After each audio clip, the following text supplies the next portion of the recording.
함께 말씀 보겠습니다. 요한계시록 15장 5절 말씀입니다. 요한계시록 15장 5절 말씀 같이 읽겠습니다. 시작. 또 이후에 내가 보니 하늘의 증거 장막의 성전이 열리며. 아멘.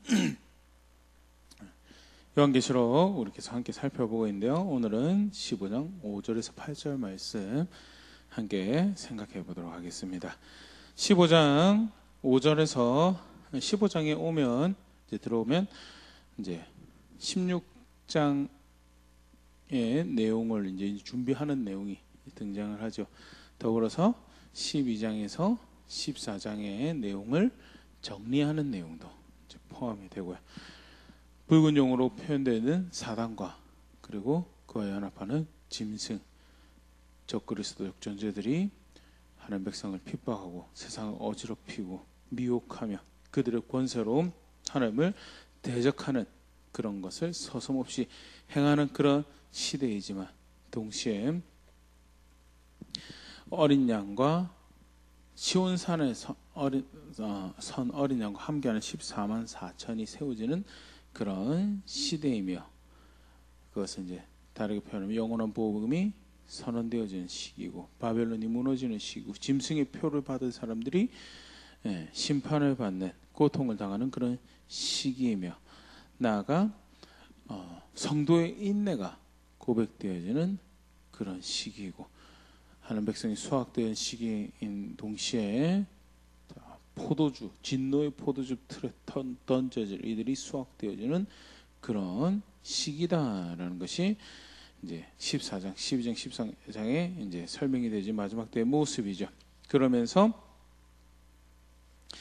15장에 오면요, 그 조금 더 다른 각도에서 출애굽을 연상시키는 표현에서 우리가 1절에서 4절 살펴봤죠.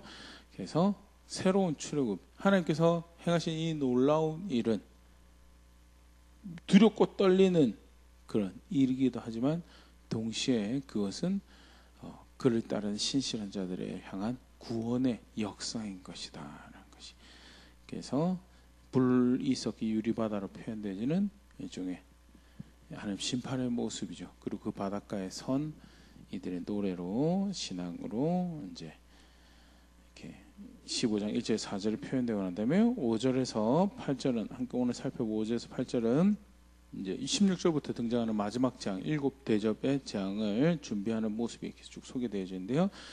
자, 보면요, 5절에 먼저 그 재앙의 출처가 등장을 합니다. 또 이후에 내가 보니 하늘의 증거 장막의 성전이 열리며 하면서요, 재앙이 어디서부터 나오냐, 그 마지막 심판의 진노가 어디서부터 나오냐, 하늘의 증거 장막의 성전에서 나오는 것이, 증거 장막이라는 것은 하나님 계시는 곳 성막을 부르는 또 다른 표현이죠. 네, 민수기 17장 7절 8절 모세가 그 지팡이들을 증거의 장막 안 여호와 앞에 두었더라. 이튿날 모세가 증거의 장막에 들어가 본즉 레위 집을 위하여 낸 아론의 지팡이에 움이 돋고 순이 나고 꽃이 피어서 살구 열매가 열렸더라. 성막을 지칭하는 또 다른 표현이죠. 성막을 지칭하는 또 다른 표현이고요. 출애굽기 33장, 32장에 등장하는 회막이랑은 분명히 다른 장소죠. 그때 회막은 성막이 만들어지기 전에 모세가 임의로 친 만남의 장소고요. 민수기 같은 경우는 성막이 완성되어지고 난 다음에 성막을 지칭하는 표현으로 사용되어진 게 증거장막이다. 그러면 증거장막이라고 표현할 때 무엇이 두드러지는가? 증거가 두드러지는 거죠.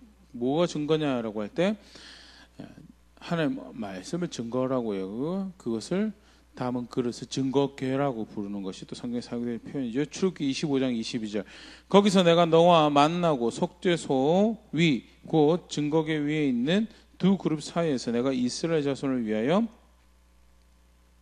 내게 명령할 모든 일을 내게 이르리라 하면서요, 증거궤라는 하나님 말씀이 담겨있는 언약궤를 이야기하는 거예요. 그걸 증거궤라고. 그러면 증거장막이라는 것은 말씀하신 하나님을 만나는 장막, 하나님의 말씀으로 말씀하신 하나님으로 이해되어지는 장막, 장소 그런 표현이고요. 일곱 대접의 재앙의 출처가 어디냐라고 할 때 하늘의 증거 장막의 성전이, 여기 성전은 이 땅의 성전 또는 교회를 지칭한 성전이 아니고 뭐죠? 불가시적 우주적 장소죠. 하나님께서 계신 곳을. 그런데 그것을 뭐라고 해? 증거, 하늘의 증거 장막이라고.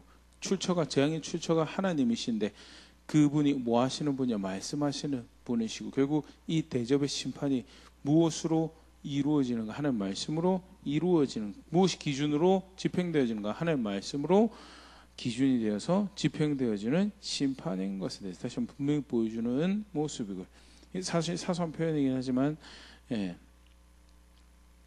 분명히 이 재앙의 출처가 어디냐라고 할 때 증거장막의 성전이다. 결국 하나님 말씀의 심판이고 진노의 성취다라고 이제 표현되는 거죠. 그다음에 계속 보면요, 수행자, 이 재앙의 수행자로 소개되어지는 인물들이 있는데요. 요한계시록 15장 7절, 내 생물 중에 하나가 영원토록 살아계신 하나님의 진노를 가득히 담은 금 대접 7을 그 7 천사들에게 주니 하면서요, 내 생물 중 하나가 7 천사에게 주었다라고 하면서요, 수행자의 사실 순서대로 7 천사가 먼저 나오긴 한데요, 논리 전개로 먼저 내 생물 중에 하나다라는 것은 결국 다시 한 번 더 출처가, 이 심판의 출처가 어딘가를 분명히 보여주죠. 여기 내 생물은 에스겔에 등장하는, 앞에 이제 등장하는 내 생물이죠. 사자처럼, 그다음에 소처럼, 사람처럼, 그다음에 독수리처럼 생긴 내 생물이고요. 에스겔에 등장하는 그룹의 모습을 이제 이렇게 담고 이렇게 반영을 하고 있는 모습이고요.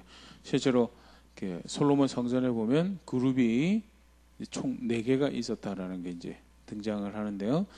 이렇게 그런 이제 하나님을 수행하는 내 존재, 천사의 모습으로 표현되어지는 것. 결국 이 진노가 어디서부터 나오는 것이냐? 하나님의 가까이 수행하는 내 그룹으로 이렇게 표기되어지는 내 존재에 의해서 나온 것이며, 하나님으로부터 나오는 이제 심판이다라는 것을 볼 수 있고요. 더더군다나 표현이 그렇습니다. 살아계신 하나님의 진노다라고. 지금 죽은 신이 아니고, 무슨 일이 벌어진지 모르고 있는 신이 아니고, 살아계셔서 영원히 다스리시는 그분이 심판하시는, 그분이 진노하시는 일에 대한 자신의 뜻과 의중을 나타내시는 일이다라는 것에 대해서 내 생물이 등장을 하고 있고요. 그 다음에 또 수행자로 등장을 하고 있는 것이 7 천사가 등장해요. 요한계시록 15장 6절, 7 재앙을 가진 7 천사가 성전으로부터 나와 맑고 빛난 세마포 옷을 입고 가슴에 금띠를 띠고 하면서, 역시 마찬가지죠. 성전으로부터 나왔다라는 것이 계속 사실은 매철 반복해서 무엇이 이렇게 두드러지게 보여주고 있는가를 이렇게 보는데, 결국 이 재앙의 출처가 천사도 아니고 하나님이시고, 하나님이 이 일을 행하시고 있음에 대해서, 근데 그가 살아계신 분이시다라는 것 같이 볼 수 있고요. 더불어서 이제 6절 보면 맑고 빛난 세마포 옷을 입은 7 천사인데,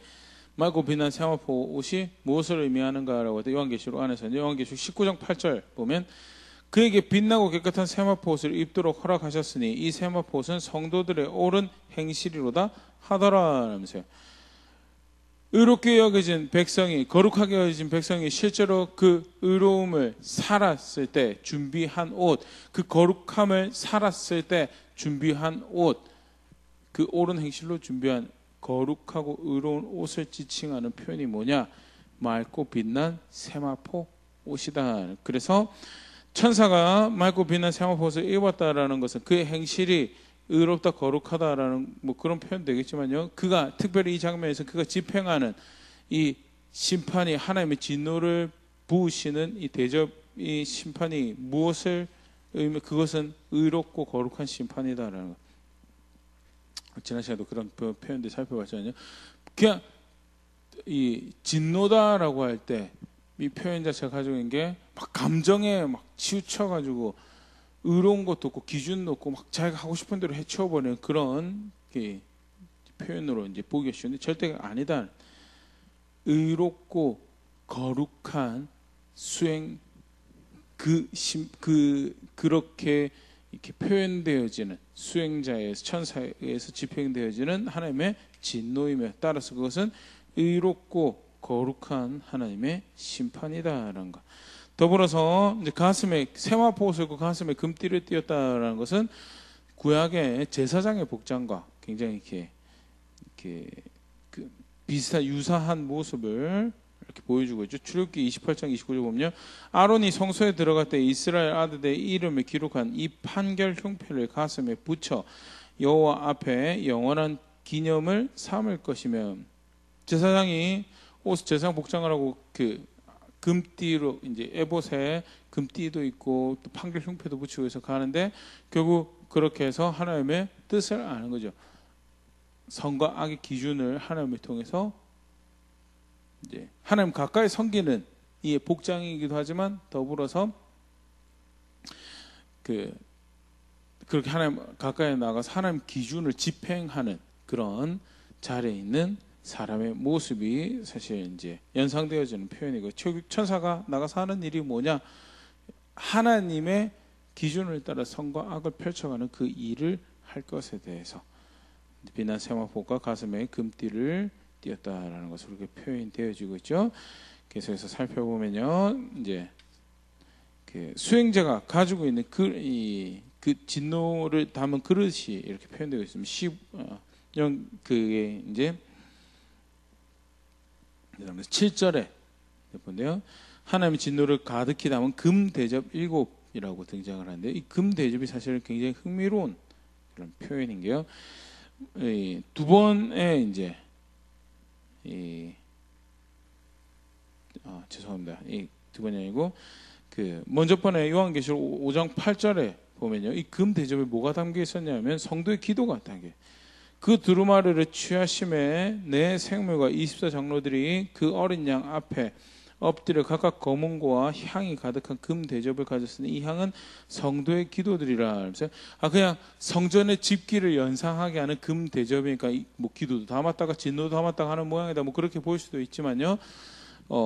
쭉 사실은 우리처럼 처음부터 요한계시록 쭉 보는 입장에서는 성도의 기도는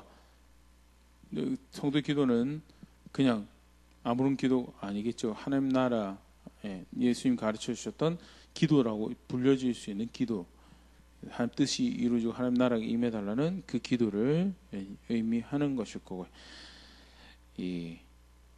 실제로 하나님 진노를, 심판을 또 그렇게 하나님 뜻을 펼치며 하나님 나라를 이제 완성해 가신 이런 모습들은요, 성경에서 사실 기도, 하나님 백성 기도와 이제 6장에 사실 그런 표현이 등장하긴 합니다. 그래서 기도한 대로 그대로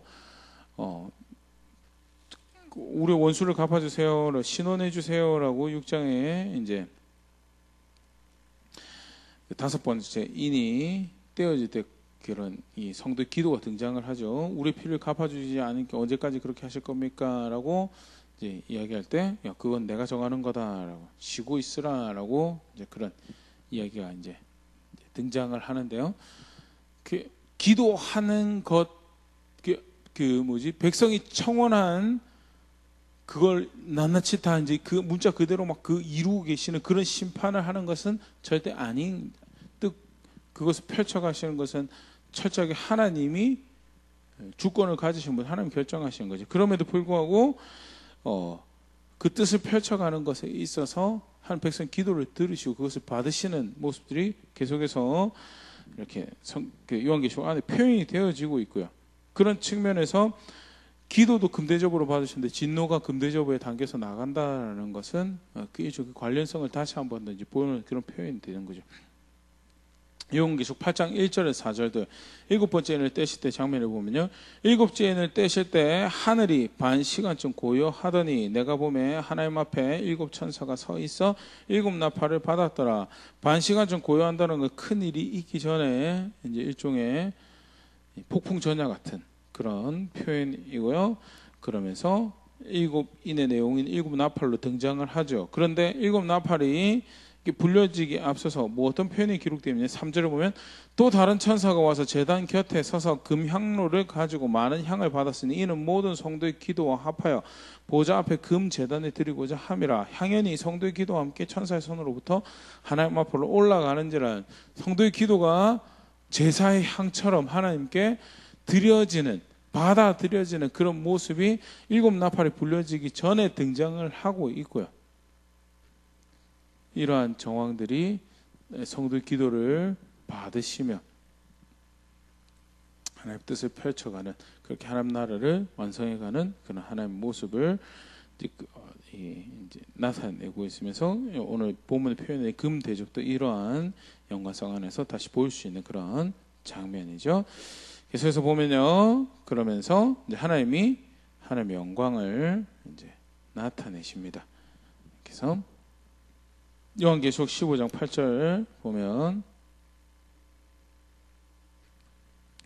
하나님의 영광과 능력으로 말미암아 성전의 연기가 가득 차매 일곱 천사의 일곱 재앙이 마치기까지는 성전에 능히 들어갈 자가 없더라.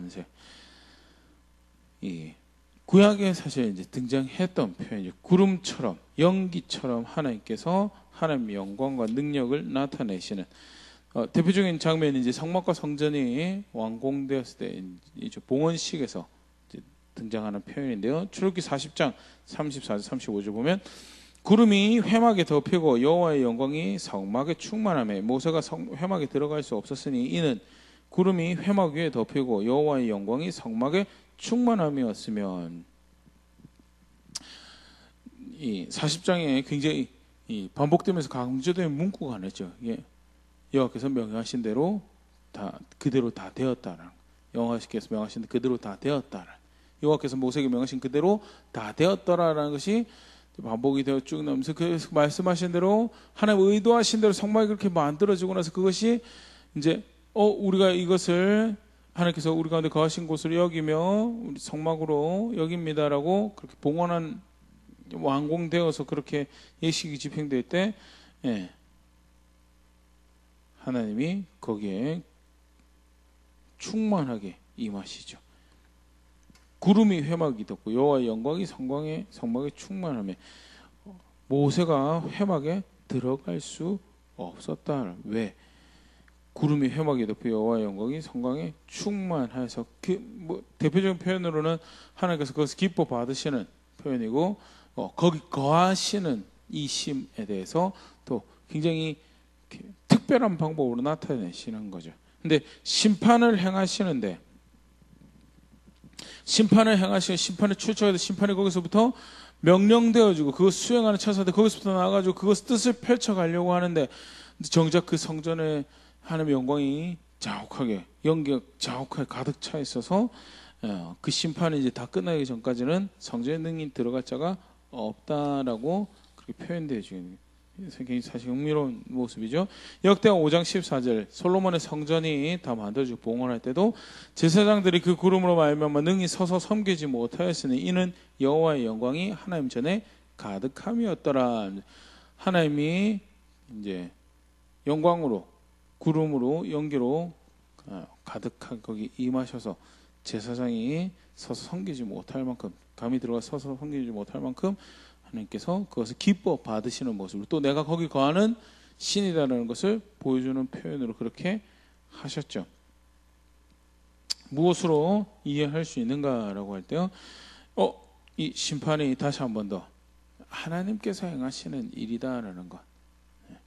철저하게 하나님이 주고 이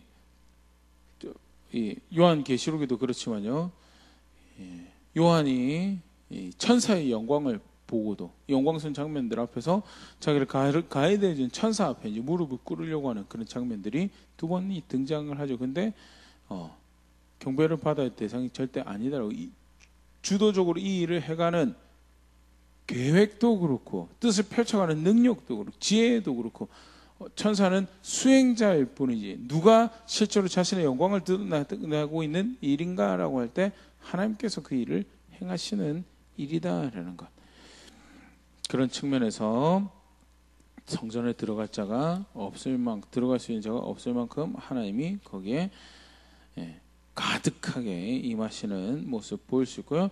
두 번째로 또 사실 이 장면에 생각을 해볼 수 있는 게요. 성전이다라고 할 때 성전이 가진 하나님 집의 기능도 있지만 또 성전이라고 할 때 결국 사실은 거기서 간청이 간구가 또 속죄가 발생하는 곳이 성전이었죠. 그런데 성전에 들어갈 더 이상 성전에 들어가는 것이 용납이 안 되었다라는 것은 엄중하게 주가 뜻하신 대로 그 심판을 이루어 가실 것에 대해서 아주 엄중하고 엄격하게 그가 뜻하신 대로 심판이 이루어질 것이고 더 이상 청원의 속죄의 제사가 더 이상은 이제 없는 그런 모습에서 심판의 엄중함을 나타내는 것으로도 학자들이 그렇게 표현을 합니다. 시편 31편 23절 너희 모든 성도들아 여호와를 사랑하라. 여호와께서 진실한 자를 보호하시고 교만하게 행하는 자에게 엄중히 갚으시느니라 라면서요. 하나님 갚으시는 게 어떻게 갚으시냐? 엄중하게 그 뜻을 정하신 대로 단 하나도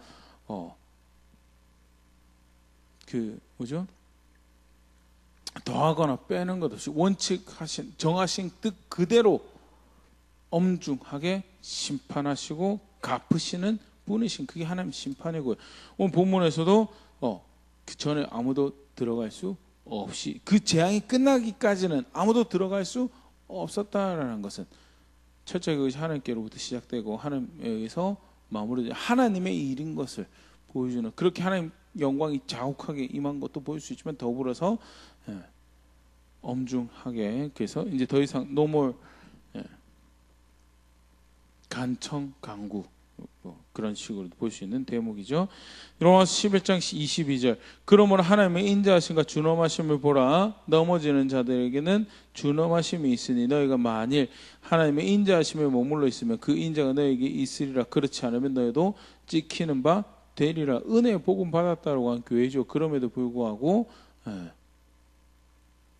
구원받았다고 하나님 백성이라고 그걸로 마음 높으면 그리고 거기에서 안도하며 실제로 하나님 백성답게 살아가는 거 하지 않으면 그게 준엄하심에 머무는 거고요.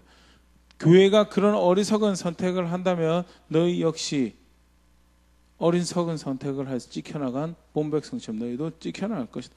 그러면 사실은 말씀이 본백성도 아끼지 않아야 하시는데 하물며 너희일까 보냐라고 이야기하신 게 그 다음에 말씀이죠. 그러면서 하나님의 준엄하심이 얼마나 엄중하신지 그의 기준을 쫓아서 판단하고 심판하신 것이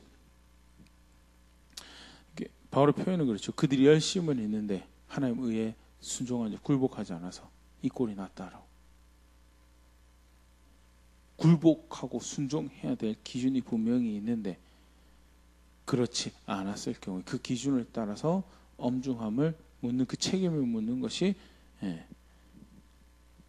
엄격하더라라는 거에 대해서 그래서 강구나 청원을 할 수 있는 장소인 그렇게 그 하나님 앞에 설 수 있는 장소인 거기서 용서함을 받고 속죄함을 받을 수 있는 장소인 성전에 재앙이 끝날 때까지 있는데 더 이상 아무도 들어갈 수 없더라라는 것을 그 심판의 엄중함을 보여주는 표현으로 보일 수 있고요. 그렇게 일곱 대접의 재앙이 준비되어 이제 발현이 팡 하고 타서 나가는 것이 준비가 되어진 것을 이제 보일 수 있죠. 오늘 본문에서 다시 한 번 더 우리가 이게 보일 수 있는 여러 가지 생각해 볼 수 있는데요. 보면 다시 보일 수 있는 게요. 하나님 법대로 심판하신다는 법대로 엄중함에 대한 내용도 그렇지만요. 그 증거 장막의 성전에서 발현되어지는 마지막 재앙.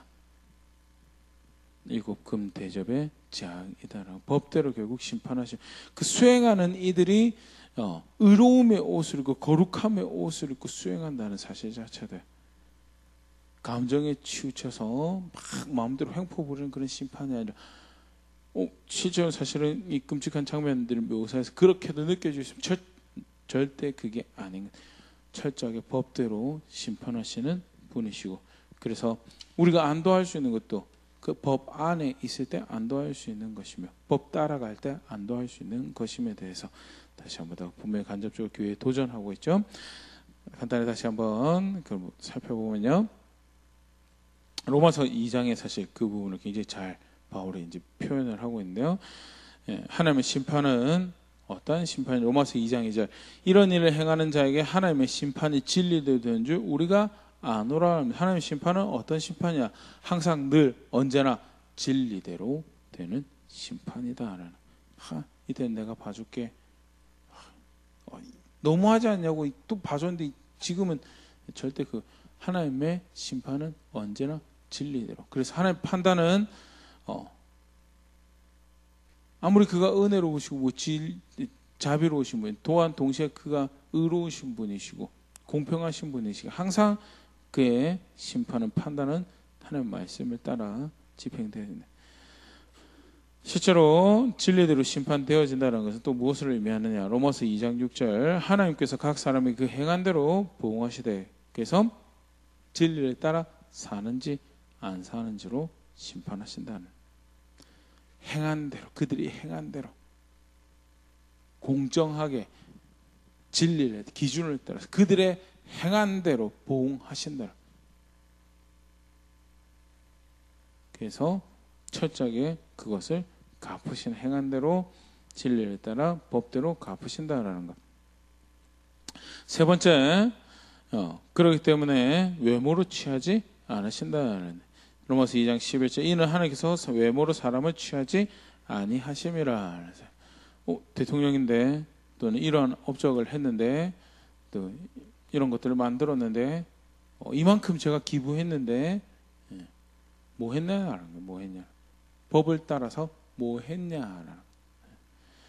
사실 여러 본문 가지고 생각해 볼 수 있겠지만 과부의 두렵돈이 굉장히 이 부분하고 이 부분의 이해를 잘 설명을 해주죠. 두렵돈, 외모로 볼 때는 정말 보잘것없는 액수인데 외모로 보시지 않는다라. 그럼 뭐 보냐라. 그 여자가 자기가 얼마를 집어넣느냐.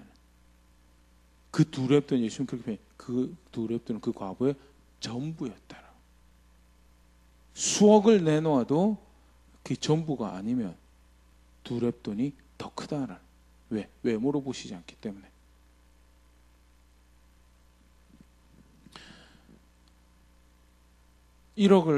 예를 들어 1억을 헌금세요. 세상에서는 1억 헌금하면 우와 박수 치죠. 근데 하나님 뭐 어떻게 심판하신다고요? 1억 헌금했는데, 죄송합니다, 표현이 좀 정확한 비유라서, 1억을 시키면서 1억을 헌금했는데 남겨놓은 게 뭐 90억 또는 뭐 남겨놓은 게 뭐 20억, 남겨놓은 게 10억, 남겨놓은 게 9억. 그러면 얼마를 헌신한 거예요? 얼마를 하나님께 드린다라고 내놓은 거예요? 10분의 1만.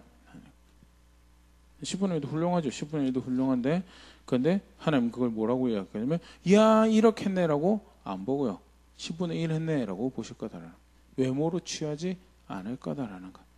그러니까 철저하게 뭐 하는 거예요? 내가 진리를 따라서, 하나님의 말씀을 따라서 내가 어떻게 선택하였는가를 사실은 보시는 거지. 거기에 주신 은혜가 11억이라서 양념이 막 억으로 붙네. 주신 게 1,100원이라서 너무 보잘것없네. 외모로 보시지 않는다라고. 외모로 보시지 않고 말씀 따라서, 진리에 따라서 뭐 선택하고 뭐 살았냐라고. 결국 그거 가지고 심판하시는 분이시고요. 사실 이러한 것을 더 이렇게 잘 보일 수 있는 게, 그래서 그 구원이 무엇으로 나느냐? 말씀으로 나죠.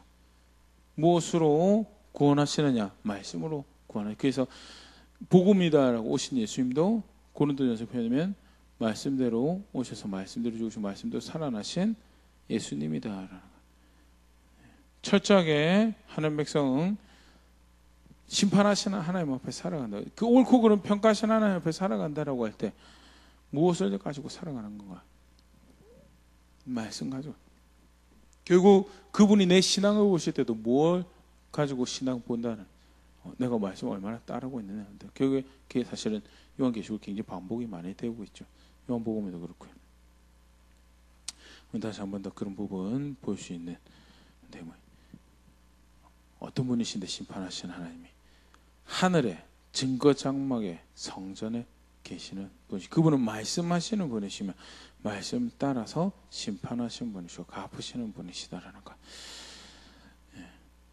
그러기에 말씀을 어떻게든 어떤 형태로도 말씀 따라 살아가려고 하고 있고, 실제로 그런 그 말씀을 따라 살아가는 자리에 있다면 심판하신 분이 말씀을 따라 심판하신다라는 것이 얼마나 큰 위로와 격려가 되겠는가. 더불어서 이 편지를 받고 있는, 이 서신을 받고 있는 모든 교회가 그 말씀대로 심판하시는 앞에서, 하나님 앞에서 바닷가에, 바로 앞장면이지, 바닷가에 서 있는, 또는 그렇게 신실하게 신앙 고백하는 자리에 있다라고 하는 자로 살아간다는 것이 결국 무슨 자리를 의미하는 건가? 진리 따라 늘 진실하게 살아가는 그런 자리에 있는 것이, 그게 신앙이고 바닷가에 서 있는 모습이다라는 것.